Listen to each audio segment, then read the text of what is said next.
Maybe to first start, just invite you all just to get comfortable, take a moment, settle back, take a deep breath, and let go of anything you need to let go of, just so you can be here today. Just take a deep breath.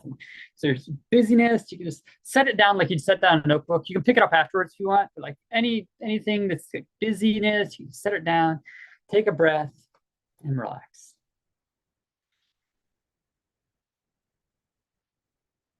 And let's just get here. Let's get here. So I invite you to just notice what you hear.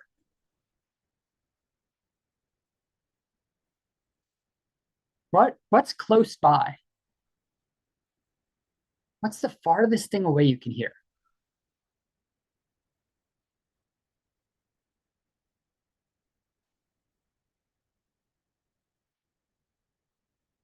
Notice what you smell. Notice what you taste. Let's come into our senses for a moment.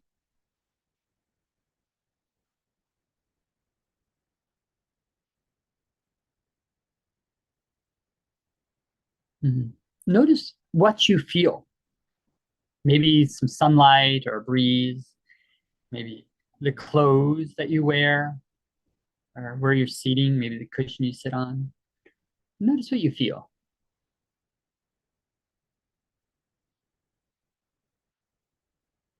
Notice how you feel.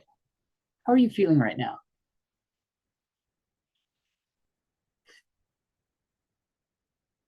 Just let yourself be here, however you are. And take a look around. Notice what you see. I imagine many of you are in a familiar place. Maybe you're in a new place, but wherever. I'm always amazed what I can notice when I really look around, even at the places I think I know well. Little things that might have changed, or things that I hadn't noticed before that been so common, they drop into the background. Just notice what you see.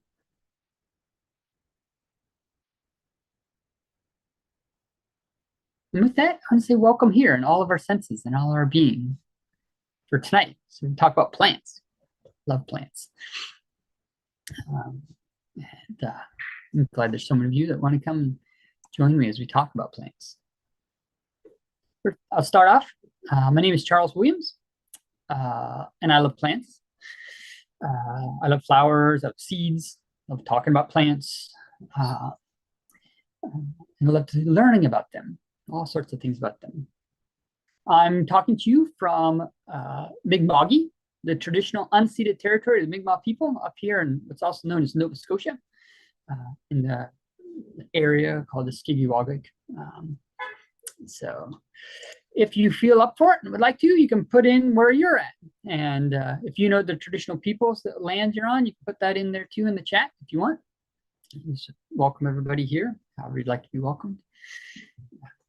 Yeah, it's a great time to talk about plants. There's so many things growing right now. So many things growing around. And I'm going to start off with just a question. And the question is this: what are some of your favorite plants?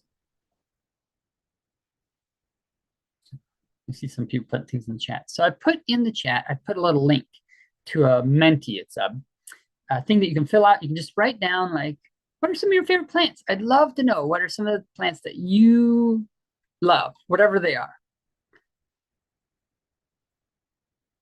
We'll get some of the things in the chat, and then we can get on to figure out what plants people love.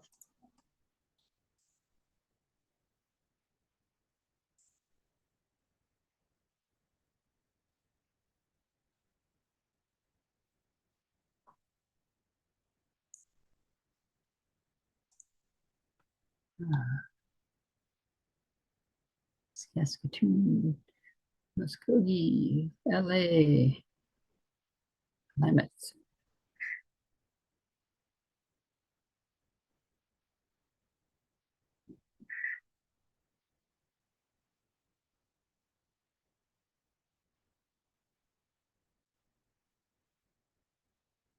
Sebastopol, Kaz. Oh, so many familiar faces. It's good to see you all here.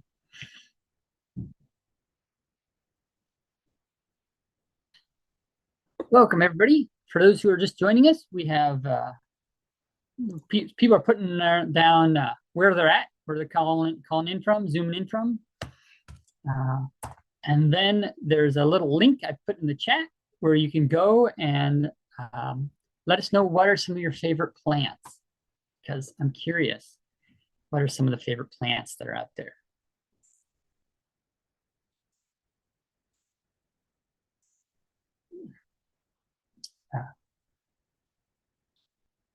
Let's see what we got here.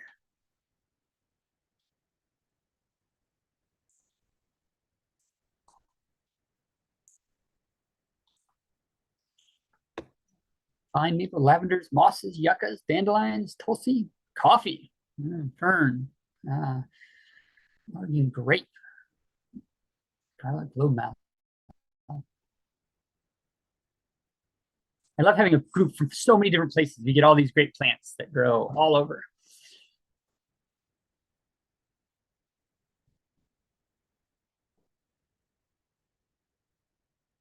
And if the word cloud doesn't work for you and your links and jumping around, you can just put it in the chat too. Don't worry about it. We're just starting to name some of our plants, kind of get in the mood of talking about plants.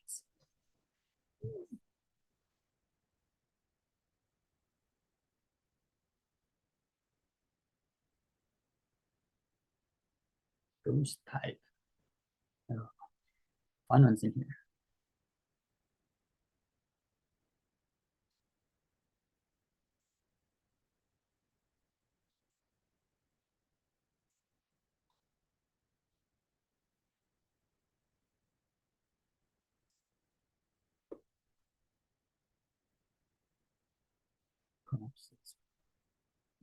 Sunflower.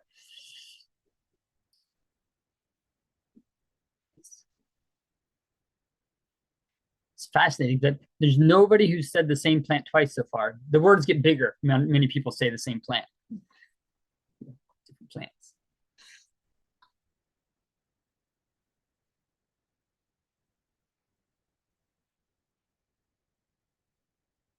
Nice. Well, this is a nice mix of plants. We got plants from all over the place, some very different types of plants. We've got ones that probably grow locally to where you are, some that don't, some that you might recognize, some that are maybe new to you. You notice how many of these plants you know what they are? Like, oh, I've heard of that. Like, I've heard of lavender. And how many of them you're like, I've heard of that, but I'm not sure what it looks like. Like, oh, coffee. I've heard of that. I'm not really sure what a coffee tree looks like. Or is it a bush? Or is it a, oh, goldenrod. I know what that one is. Or maybe I don't. Or you know what they are. Some great ones in here. Jelly. Okay. Well, some fabulous plants here. I'm going to stop here, and what I'm going to do is talk a little bit about how do we approach this idea of what plants do we want in our landscapes? What plants do we choose? How do we decide, about what plants we want to engage with? And then want to have some discussion about how we make these choices. We got a little presentation here to lead us off.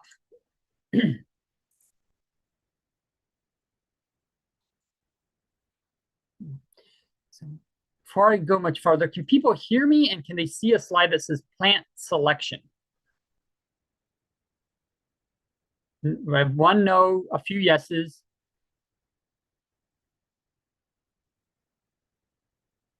I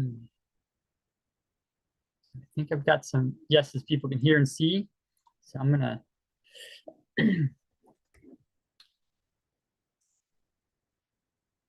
okay. So tonight, because we're talking about plants, and I figure we should just start with this presentation is being brought to you by plant family Moraceae. It's one of my favorite plant families. This is the family. When I was a child, these are some of the plants that I just loved. I love trees, and I love these plants. And since we're talking about plants, I just want to introduce you to some that maybe you know, maybe you don't. I grew up in the Midwest in Illinois, land of Miami peoples, and Osage orange grew there. This is kind of this tree with these grapefruit-sized, brain-looking fruit things. But they're also in this family. You've got red mulberry. Mulberry is a great fruit. Ate lots of it. It's getting sticky, blunt, colored fingers. These trees grow really well where I grew up. And then there's a bunch of the plants in this family that are more tropical, and Mediterranean. We've got all the figs are also related. Osage orange, mulberry, fig, banyan, also in the same family. Breadfruit, jackfruit, these are all plants that are related. And as we talk tonight about how we choose plants, one thing that's useful to remember is that a plant family can tell you a lot about a plant. And when you're looking for plants for your landscape or trying to figure out what plants work, sometimes finding things in the same family is a good way to start. Or if you have one thing in a family that does well, you might find something else that does well. Or if you're looking for something in your environment, you might look for a plant from in a different environment, but a similar family. So we'll talk more about that. I just want to introduce you to one of the families I like, the Myracea, the Osage orange fig mulberry family. The other thing is these trees are also, this is where we get things like latex, rubber. They come from this family of trees. Silk comes from this. Silkworms live on mulberries. First clothing, biblically speaking, was a fig leaf, I guess. Some traditions. The Buddha was enlightened under these trees. It's a great family to know. So if you're looking for clothes or enlightenment, I guess this is the one to know. Okay, so as we're going to talk about plants, it's not essential that you learn about botany, Latin names or indigenous names of plants or what they do to work in the landscape. It's just inevitable. If you're going to work with gardening or landscaping or planting, you're just going to learn a lot about them. And it's one of the exciting things. And I encourage people as they get to know their plants to get to know not just their common name, get to know their Latin name, but really also get to know their indigenous name and the story that goes with it. We can learn a lot about our local plants and the role they play in the environment by learning what they're called by the peoples who are here originally. So, and maybe that was you. Maybe you're from the territories you live on, or maybe you're new to those territories. But it's good to learn the indigenous names and the stories that go along with them. So plants and design.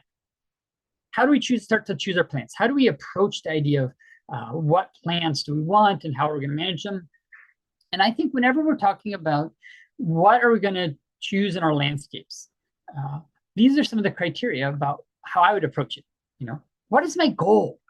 If when we're planting things, we're going to do some permaculture. I'm going to make a food forest. I'm going to make a garden. I'm going to do some landscaping around my house, or I've inherited a space, or I've gotten access to land, and I want to do good by that, by putting plants on it, or maybe removing plants. Like, what's the criteria? Know what your goal is. Like, what is it that you want? Like, are you somebody who says, "Oh, I want a lot of birds and butterflies"? I want my landscapes to be low maintenance, or I want them to be highly productive, or I want them to be beautiful, whatever that means to you. Like, I want them to be pretty. I want them to be, safe. I want them to be, whatever it is. Think about what your goals are. And that's going to help determine where you go. And know that the goals sometimes are in conflict and you need to really reconcile that. Oftentimes I'll run into people who say, "Oh, you know what? I want a landscape that is low maintenance and highly productive." And really, those are two things that correlate. Often the more you engage with your landscape, the more productive it'll be. So if you want to have a highly, highly productive landscape, the more you engage with it, the more productive it'll be. You can have a productive landscape that is passive, but it won't be as productive if you're not engaging with it. Like, plants and land and space love attention and do better with it. So you need to kind of figure those things out. If you want, a landscape that's beautiful, if that's one of your goals, and with butterflies and birds, you may find yourself juggling the plants that are really best for butterflies and birds might not be the big showy ones. Like in this picture, you'll see on the left-hand side, I've got two roses. The top rose, this kind of highly bred tea rose. This bottom one's a rose rugosa.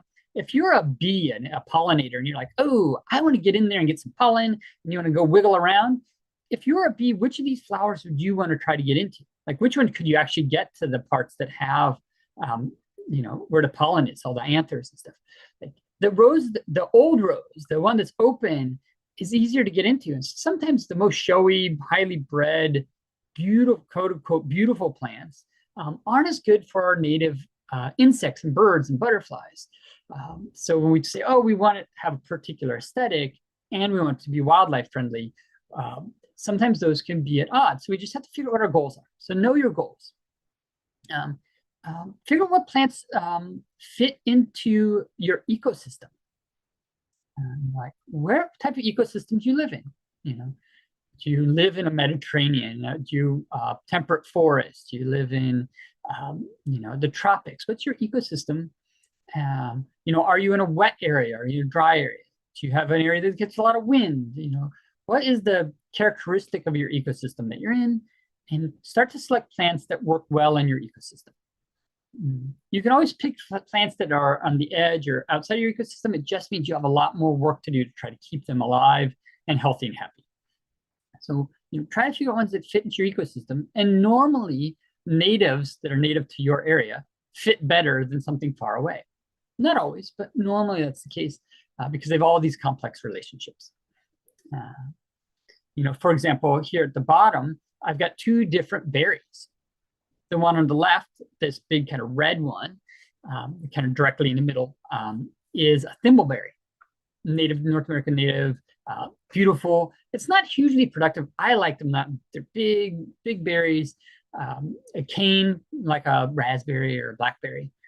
Not very aggressive. They're a pretty mild-mannered, well-behaved berry, but not hugely productive. On the right, we have what they call Himalayan blackberry. This is a very productive, but very aggressive and very invasive cane that you'll see all over. It's escaped out and along roadsides and places and make big thickets, have big thorns. So if you want to get the berries, you're usually kind of working to keep away from the thorns to get them so they're productive. So what fits into your ecosystem? What's going to help your local ecosystem? The other thing when you're picking plants, and it can be one of the challenges, what's available. If you're going to go to a plant nursery, what's there? What can you get? That's what you want to consider when you're doing plants. So if you're actually planning your landscape, oh, I want all these plants, can you get them? And a lot of times what you'll end up with in your space is what you can get. Making friends and learning how to propagate plants and make more plants will help. But often the ones that you find in nurseries are ones that are easy to make. And they're ones that sell well, but they might not always add to the diversity of your space or include all the characteristics you want. So sometimes you have to search around because availability will really limit what you can do. So keep an eye out, especially as you walk around and you're hiking around, going to places, notice when there are other plants that you're interested in. See where they came from, see if they have seeds, if they have babies. A lot of times you can gather from the environment and just be aware of what you gather so you're not bringing something into your space that could be problematic, which I've watched many times. People bring invasives because they're pretty or productive and put them in their place and then they never get rid of them because they're problematic. But look at what's available to you and do you like the plants? This is so important, and I'm amazed at the number of times people don't take this into consideration when we're trying to figure out what plants we're engaging with, is do we like them? I've seen people plant gardens, beautiful gardens, because they feel like they should as a good permaculturist, a good gardener. They'll put plants in there like, I planted this squash, a blue Hubbard, and they get these giant squash and like, I have no idea what to do with it. They put them like on their table or on their porch and then they rot because they don't know what to do with them. So grow plants that either you like to eat or to engage with, or you find pretty or engaging and you want to be involved with, or learn how to like them. Like learn how to cook the vegetables you grow, or learn about your plants, the history of them, where they came from, what their names are, who lives in them, what birds like them, so that as we build relationship, we often, our ability to love our plants grows. So figure out what you love and make sure you have some of that around and not just feel the duty of putting things around. So some criteria I go by. But think about what are your goals, very important. What fits into your ecology, very important. What's available, this is one of your limiting factors. And make sure you have plants you like, because if you like them, you're more likely to tend them and pay attention to them and support them. Or if you're designing for a client or somebody else, they're more likely to take care of them if they like them. So when we're talking about ecosystems, the humble garden, when you think about your garden, how many of the plants in your garden are native?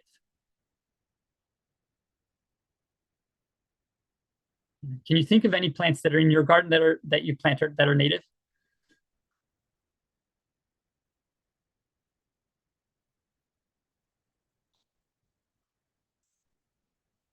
Yeah. There's not often. Often we're using exotics, plants that come from a lot of places. And that's okay, because it's an ecosystem that we are really engaged with. Yes, lots. There are some people, yeah, there's things in your garden that are native. Great. Some people have serviceberry, milkweed in their garden. Nice. Ramps. Great. Yeah, so growing things that are native is really awesome. And there's all these non-native things. Um, so many of the plants we have can be native, and some of them get really blurry. Like my ancestry is Italian, so gardens that I grow will have tomatoes in them because they're native to my ecology. But really, tomatoes came from the quote unquote New World, the Americas. They're small, they're tiny. They were moved to Europe where they bred big, and they came back. Really, what we have for the current tomato isn't really native to anywhere. Has a long, winding road of a history. But we'll plant those in our gardens, and those support the ecosystem we have in our garden because they're highly tended. Corn, for example, often native. Here in North America, corn is a native, right? But not all the corn we plant is native, because the ones that are from our places are the ones that are most associated with our place. The indigenous corn of our place often are what people are planting. They're planting corn from somewhere else. So this is a call out to finding seeds that have a long history in your place, even if they're not completely native. You might be finding seeds that have these landrace seeds that have been handed down, open pollinated, and grown in your space. So finding plants that are native, finding plants that are culturally appropriate in your space when we're talking about gardens. I love the plants people are putting into the chat. There's lots of good plants, a lot of good natives.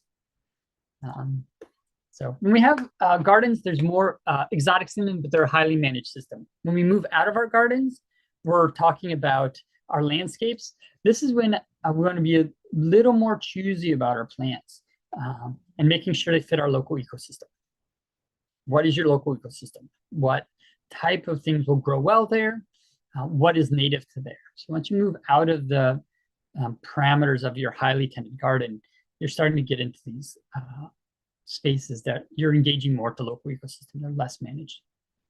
And how I like to think about it when we talk about landscape plants, we get out of the garden into the landscape. What I like to think about is we're doing restoration work. Anytime we're planting or removing plants, we're doing restoration work. We're trying to restore health to the land. So what is the plant you're going to choose to put on the landscape? What are you going to leave? What are you going to change? Because it's a restoration process. We're trying to restore. And when I talk about restoration, I'm not talking about like pre-colonial, trying to put things back to a time when they were pre-colonial. What I'm talking about is restoring an ecological balance so that all the things that are in the ecosystem support each other. I want to have plants in there that will support the other plants and support the bees and the birds and help the water cycle. Like a plant that supports restoration is restoring a functioning ecosystem. So the plant has to have function.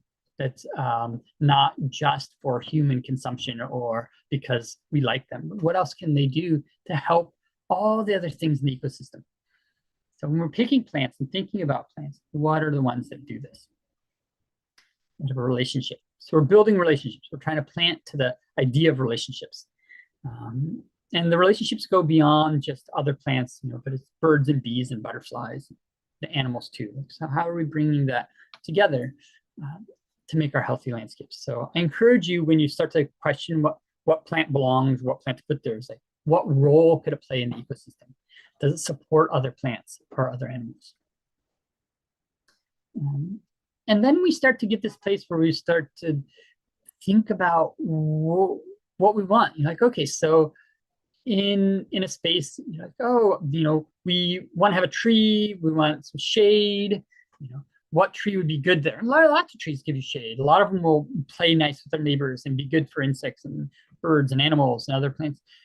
So often we'll look for ecosystem analogs. This is something that would exist in our local ecology.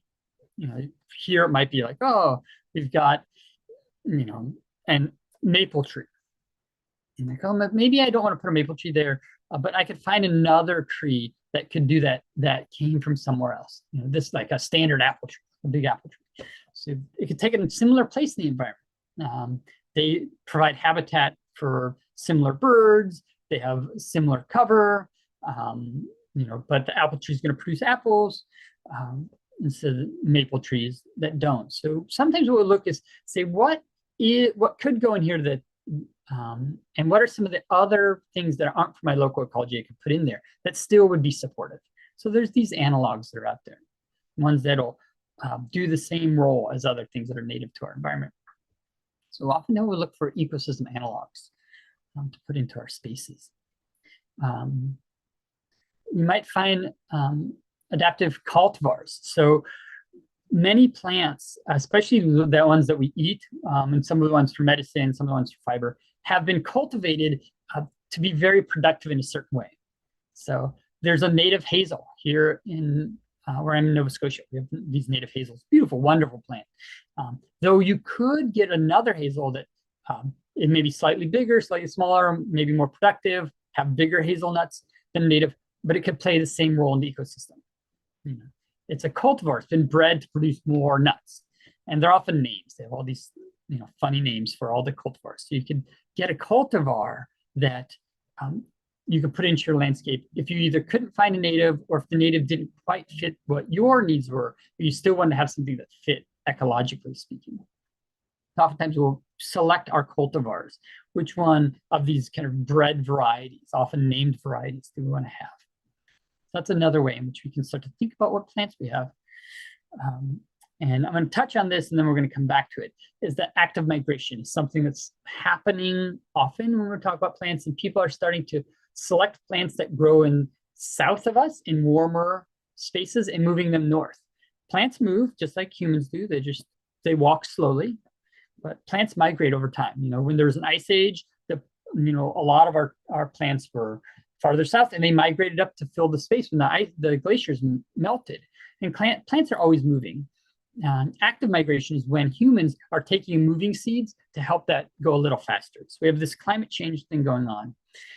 And all the things that are native here right now may get stressed. Not all of them. Many of them can get stressed as climate shifts, and they're slowly moving north. And the things south of us are slowly moving north. And there are people who are starting to move seeds north, so that there's plants are growing in the environment that works better for them, whether we're talking about heat or moisture. So there's some active migration. People are starting to move things that are on the edge of their growing season into spaces. And you'll see this as especially around fruits. A lot of people are moving. A lot of fruits are starting to move north, and vines are starting to move north, like grapes and stuff. People are moving those up because they can ripen. The growing season is lengthening enough that we can actually ripen more things. So we're starting to see this movement of especially fruit. So there's a progression for plant selection. The progression goes something like this. When we're trying to choose a plant for a space, or we're trying to evaluate a space, we want to go for a native. First, is there a native that'll work? If so, like this native 9-bark that I've got here in the picture, great. That's what we want to use, because there's all sorts of relationships that we don't know about. Like there's mycorrhizal, like things in the roots and the soil bacteria that we may know nothing about, but a native's more likely to have those relationships than a non-native.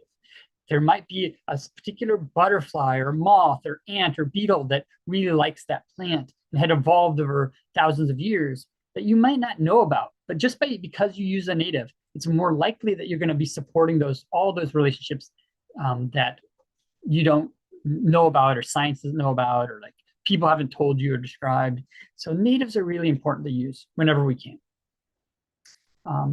If a native, there's no native that kind of fits, that kind of matches our goal and the ecology and the situation. We might go for a proven non-native. Proven non-natives are like the apple tree. When you plant them, they don't really invade into the environment.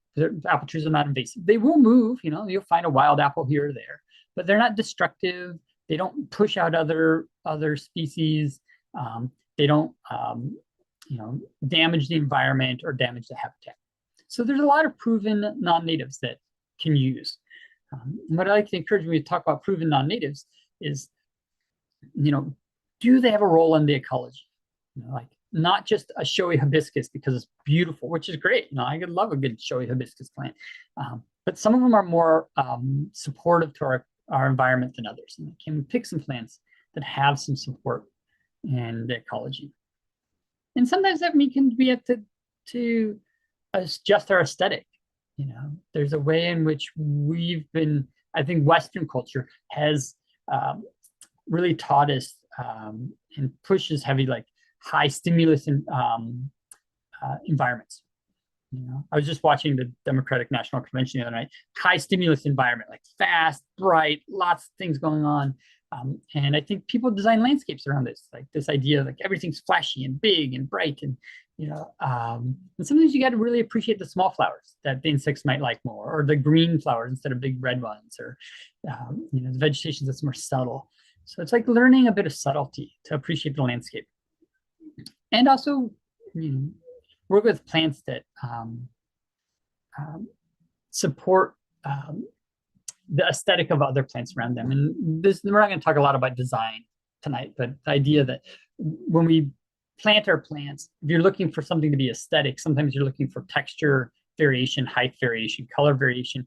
And it's not so much that you have this big, bright, showy, like red or purple flower. It's these slight different colors in green that gives you a real interesting wave in the environment, or a wave in your landscape. So sometimes subtlety is important when we start to think about when we're starting to do non-natives. Like, is there a native that'll do it? Great. If there's a non-native, what is it doing for the ecology? And choosing ones that'll be supportive to our ecology, even if they're not big and flashy all the time. Thirdly, unproven non-natives. If you do this, which I highly caution you to, an unproven non-native under the strictest of supervision. This is like you plant it in a very small space, you watch it very close, you're very much attending it, making sure it doesn't get out of your space, watch how it does. It's not a broadcast activity. It's not put it out and just like hope for the best. Like unproven non-natives, there's so many bad stories about people just trying things out and getting out of control. And I would hope none of you are the person who brings some noxious invasive into your neighborhood and gets to known for now and for the next hundreds of years as the person who brought in that thing. So be very cautious with any non-natives that are not proven in your space. And of course, avoid any invasive species. There's lists, you'll see lists that are common in your states, in your provinces. US and Canada for sure have like very extensive lists of what are the invasive species in what area, and just avoid those. Don't plant them. Okay, so kind of moving on to the invasive.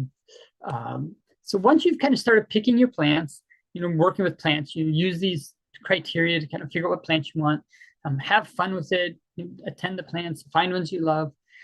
But these are the ones we really want to watch out for. Even natives sometimes can be problematic around they're not strictly invasives, but they can be highly competitive. But the ones we really want to watch out for is we want to watch out for any plant that is that really can tolerate depleted soils and disturbed soils, because humans disturb a lot of soil. We build, we bulldoze, we scrape, we have roads, we do a lot of disturbance.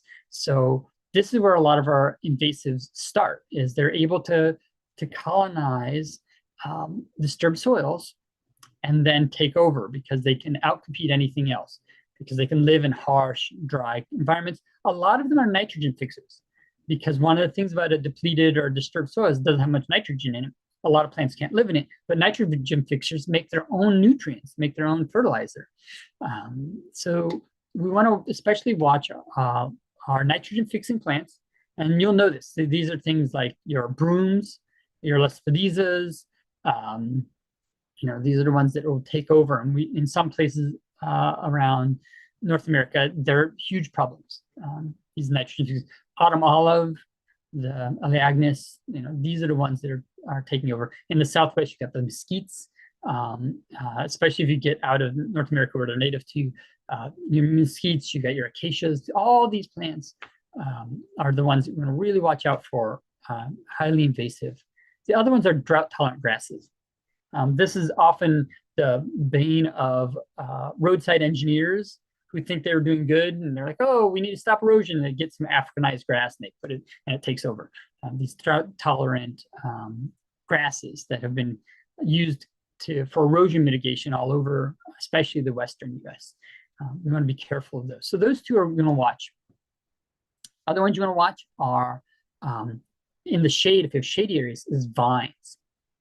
Now, vines, I made a little video if you haven't seen it, but you can take a look at it. But vines are a particular thing because their ecological function often is to pull the canopy down. They're to climb up and pull. They're a disturbance species, especially where there's not fire.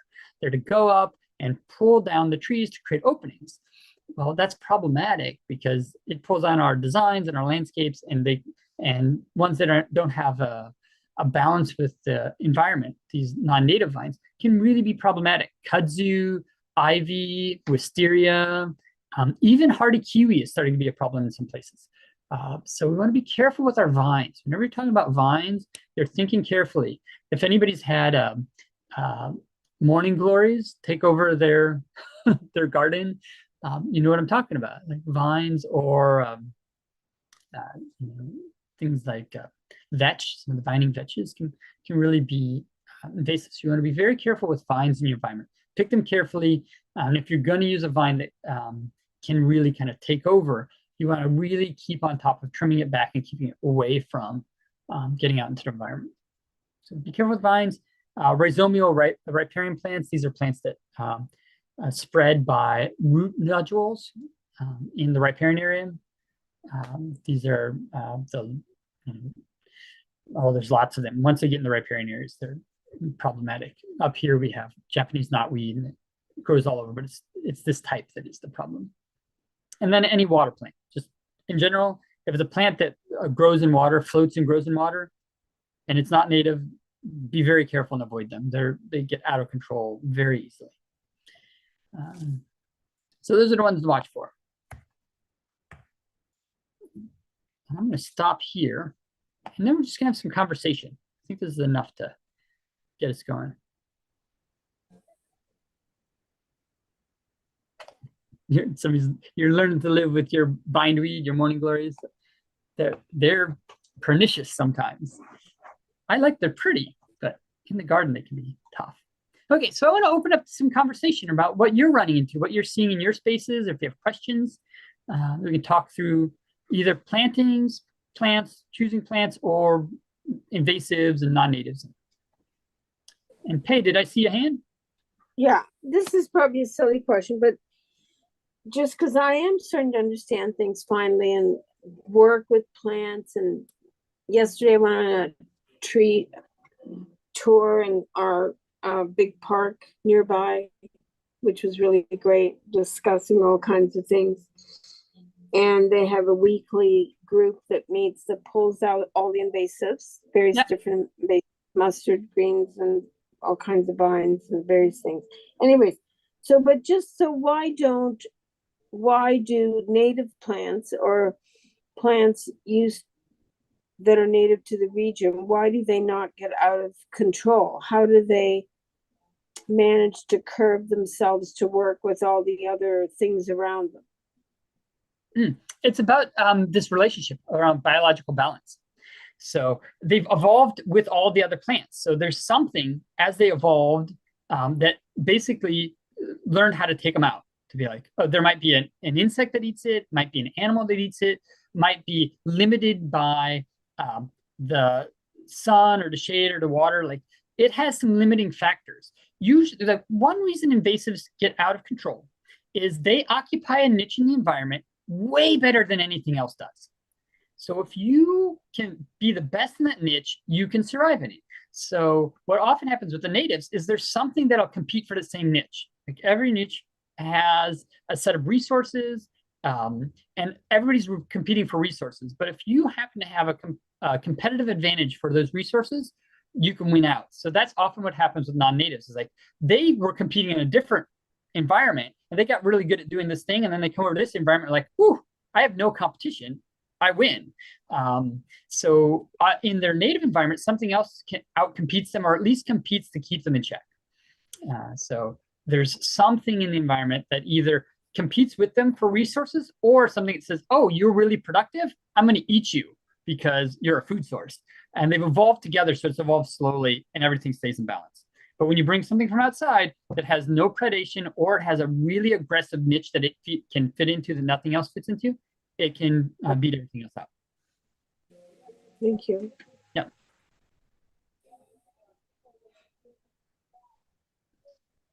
Are there other thoughts, questions, or comments?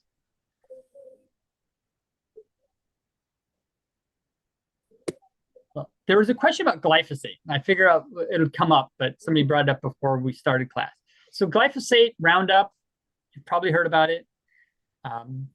I don't know how many people are a huge fan of it here. I'm not a huge fan of it.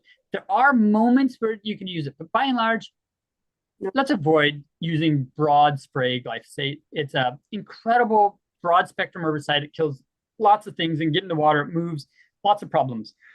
The only time I would consider using it is if you've tried other things. If you tried other things and didn't work, and you've repeatedly tried things, and it's so out of control that no form of mechanical or biological response is having an impact. And then only very targeted, where you have a very targeted amount, very targeted to the stem of the plant, and for very limited dose and limited length of time. Only what you need and no more. But in general, we have all these other strategies where you can pull it out, dig it out, graze it, and change the niche. So the big thing about this, and Lex, I see you, I'll get you in a second. The big thing about invasives is they are best in some niche. They like the water and the sunlight and their environment. And if you can change the niche, you can change whether they can exist there. Oh, what happens if you give them more shade? Like, there's a number of plants that are invasive, but as soon as you shade them, they die out. Like, oh, we could pull them forever, or we could create shade. Or there's ones that are like, oh, super invasive, but as soon as you give more sunlight, something else is like, whoa, I got sunlight, I can outcompete them. So like by creating more sunlight, you get more competition. So sometimes changing the environment, changing how much water it is, making it wetter or drier can change it. So if you can change the niche, sometimes you can encourage something else to occupy that space instead of that invasive. So not a big fan of glyphosate. There is a point with it, but first there's all these other things we can do. Okay, Lexington. Hello. You were beginning to answer my question with what you were just saying, but I'm just thinking of, like, on my mom's farm, we have a bunch of bittersweet that has just kind of gotten started. And we were just walking around the field, and it's in the shady part, so it's among the trees and whatnot, but it's not super big yet, but we're pulling it up, and I feel like every time I pick up one, it's a hydra, and I just like see 10 more just 2 feet away from me, and I could spend my life digging it up. So I was wondering what your thoughts are. Yeah, so it is a hydra. It could take over your life. But if it's not very much, this is the time to do it, because once it gets a lot, it gets harder. So keeping it at a dull roar, best start with. So like one thing about bittersweet, it's gendered. It has 2 separate ones, which can make it kind of tricky because you look for ones with berries, but then you miss the ones that don't have berries. But the ones with berries, the ones that produce seeds, are the ones that disperse. So like trying to remove all the ones with, keeping the berries from being produced, because then the birds move them, so one season of production can spread a lot, right? So if you can remove it out, and it takes kind of focused effort to start to remove it out, you can make an impact in bittersweet, but you have to like stay on it. The challenge with how property ownership is, you've got your boundary, and if right on the other side, your neighbor is like, just has this like giant stand of it, it can feel like an endless endeavor. There are things that'll eat it, changing the environment so that it doesn't thrive there. You can do that. A lot of times you just have to kind of manage, especially if there's a seed source, because that's one that looks like if there's a nearby seed source that you cannot get to, you know, if your neighbors don't let you like pull up theirs too, it can be hard to completely remove forever and ever. But keep on it before it gets big is a good approach to it. And you know, the nice thing is a lot of these plants, like once they get out of control and they're huge, they're really hard to manage. But if you can keep them cut down, and then whenever you see a few, you know, cut them and pull them, you can really keep them from moving in or kind of establishing new kind of spaces. So it's worthy to kind of do what you can as often as you can, and then focus on the times in which it's seeding, so it doesn't spread the seed. Like if you said I'm busy all my life, like, but if there were one time you're going to make time, right as it was before the seeds are viable, like get it before, you know, late in the season where it's put a lot of energy into growth and starting to make seeds, you pull it out and like you take all the energy with you. Like, no, you don't, you keep that energy, like off we go with it, get some more energy. But if you pull it really early, then I'll just grow back, right? So sometimes timing can save you a lot of energy, like picking those moments.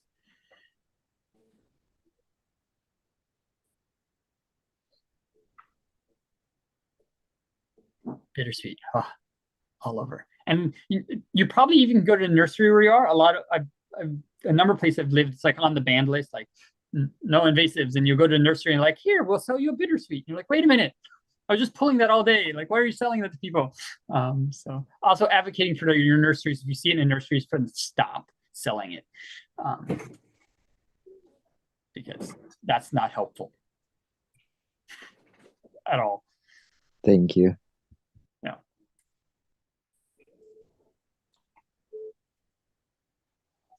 My approach was going to be to make little tags that say, hi, I'm invasive, and then go to the nursery and stick them in the plants. There you go. I'm an invasive plant that's going to create a nightmare in your yard and everybody else. Yeah. Yeah. Invasives are a huge issue. How do we manage all these invasive plants? Yeah. Oh, I see in the chat. Hold on a second. I'm going to read this. Somebody has cheatgrass. Oh, I'm sorry.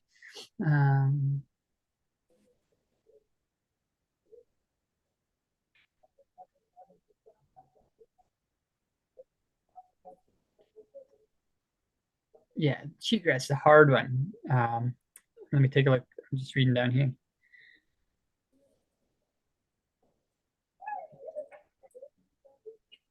Yeah, so a lot of the grasses, cheatgrass and other grasses, one of their challenges is that they have these fibrous roots. So even when you dig them up, any pieces that can grow back, they produce lots of seeds. You know, foxtail, the cheatgrass is really hard on animals because it sticks in and it can carry a long way. So this is another one where timing can make a big difference. Probably not in your yard, but if you had it on a larger scale, burning is one of the things that can help in grazing. And again, it's targeted timing. You want to get it after it's grown up and right as it's starting to produce seed, but before the seed is really out and dry. That's when you want to graze it or burn it, because you'll take that seed source away.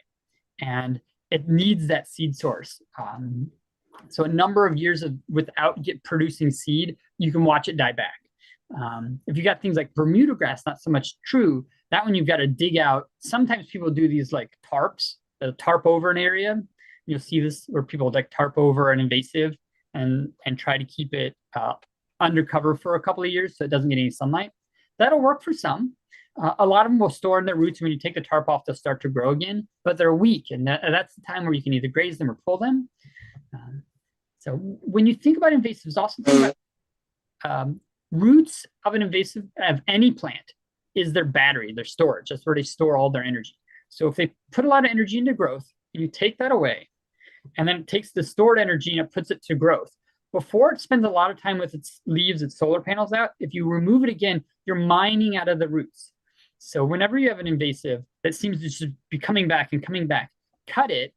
As it grows up and starts to produce leaves, don't let it get too many leaves when you cut down again, and it'll have to use that energy, stored energy in its roots to make more leaves. And if it's not making more energy than it's producing, it's just, the math, like if it's not taking in more sugars and sunlight than it took to grow that material, it's getting smaller and smaller and smaller roots, and that's how you can get rid of them. So mowing, grazing, pulling, cutting, but it's repetitive. Like you do over and over, and you've got to do it often enough that you're not letting it produce, store up a lot more energy in its roots. So that's what that tarping is about. You're trying to starve the roots of energy.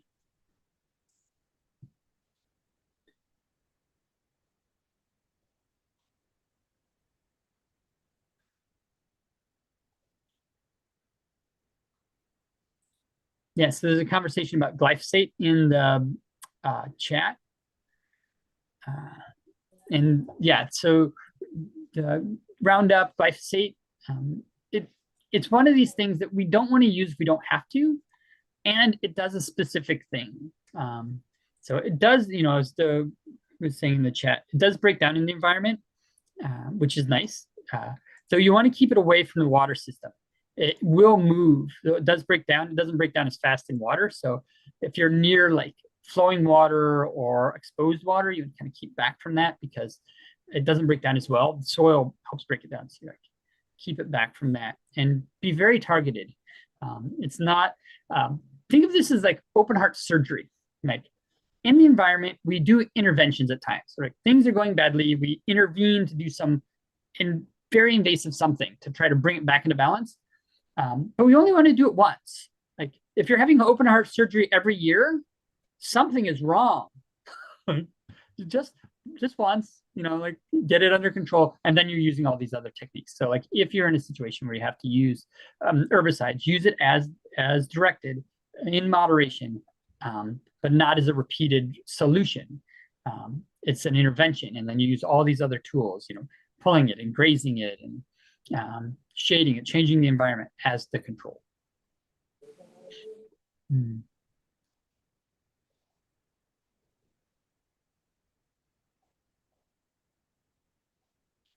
Yeah, so a lot of grasses. So you're asking about the cheatgrass. I'm just reading the chat about the cheatgrass and burning. A lot of grasses burning stimulates its growth. The key is what you're going for is not getting rid of the vegetation. You're going to get rid of the seeds, and that's the key part of it.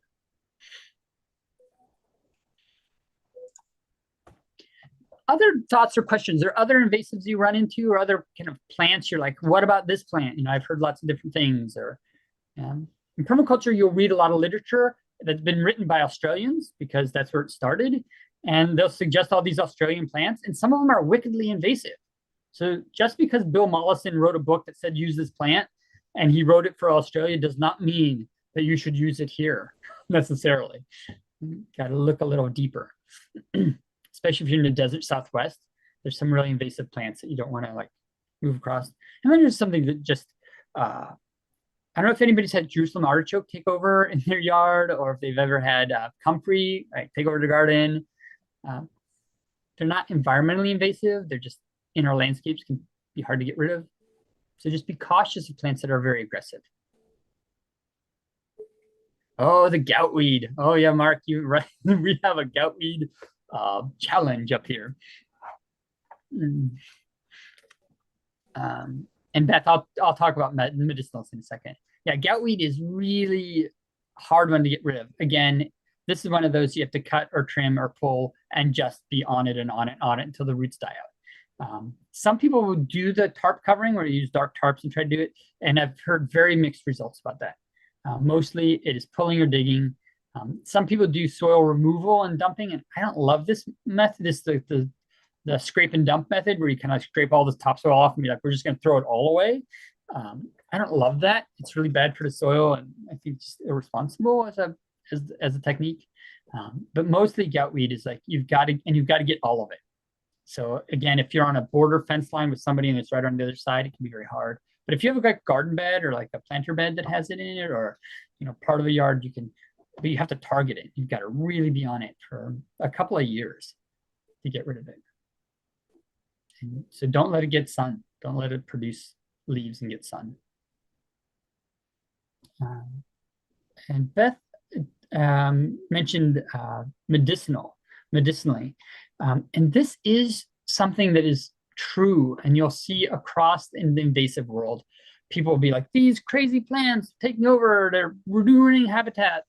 And they have really particular medicinal value for things that are a problem in the region. And this is a way in which we can approach plants, that the plants that we need for healthy living are ones that grow in the space. So they're healing plants. People say poison ivy is a healing plant. It grows in disturbed lands. So they're basically saying humans stay out.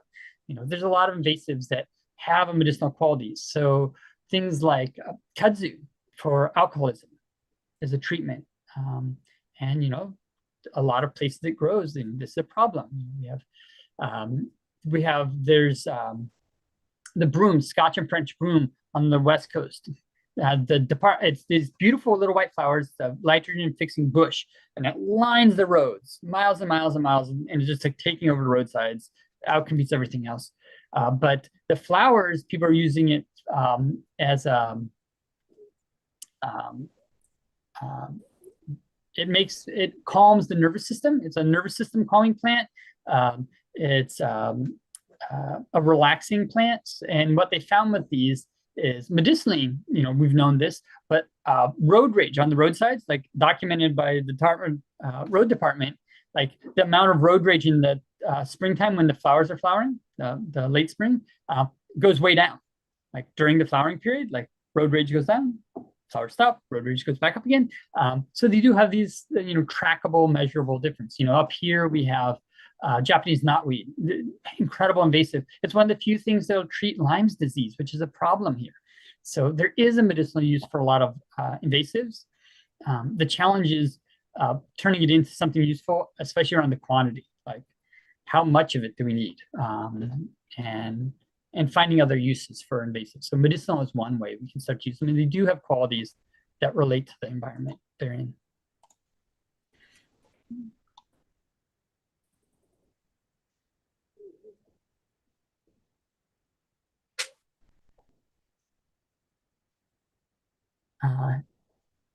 There's a question about tips for identifying good locally native plants that work well. So since permaculture is about relationship, like finding good relationships, native plants in general are going to be permaculturally related. Like, they're going to be good because they often have multiple functions. Go to your local plant nursery, your native plant nursery. You have one. There's one around you. I don't know where it is because I don't know where you all are, but around you somewhere, there's a native plant nursery.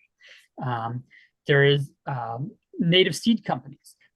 If you get a seed catalog from one of your local native seed companies, up here we have a number of them. Napa Seeds, one of my favorites for just information. Like, I just get their catalogs because it has good information. Is the Fedco Seed, and they're out of Maine.